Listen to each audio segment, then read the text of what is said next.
Hi, Doug Kaufman here with Hope 360 Ministries with another video blog, or a Hope 360 moment, as I like to call them.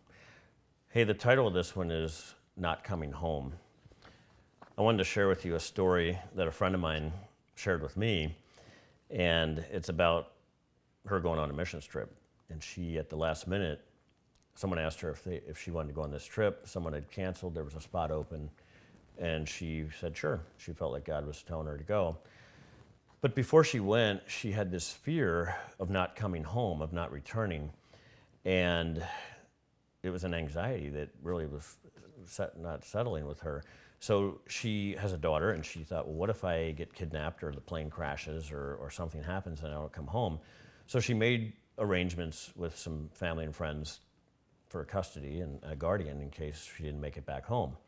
So she goes on her missions trip, and it was a life-changing trip for her. God basically told her while she was on the trip, you're going to go back home. You're not going back home the same person. You're physically going to go back home, but you're going to go back home a different person.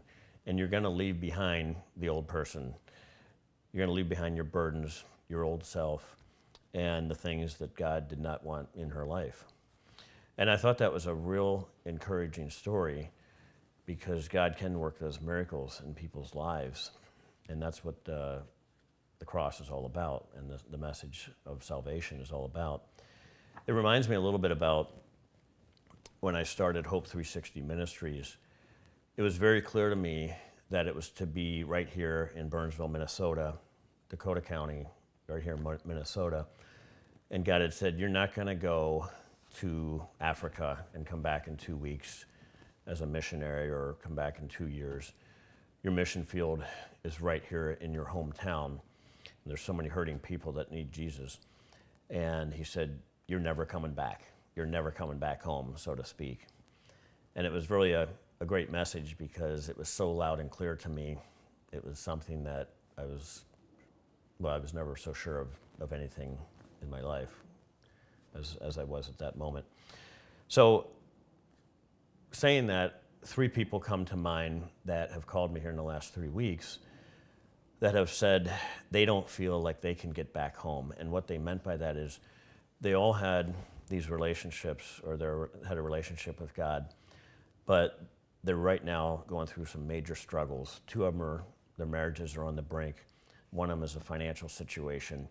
And they've said to me, I've had this relationship with God, but I don't feel like I can ever get back there. I feel like God's so distant, and I feel like he's not there, and I don't even know how to get there, or even if I want to get there. And so my message to those people, and maybe that's even you as you're listening to that, is I came across this verse this last week. It's Mark chapter 8, verse 34, and this is what it says. If anyone would come after me, he must deny himself and take up his cross and follow me. For whoever wants to save his life will lose it, but whoever loses his life for me and for the gospel will save it.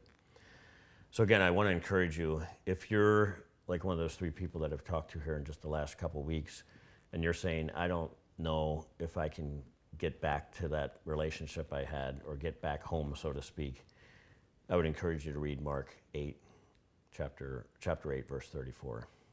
Thanks for listening.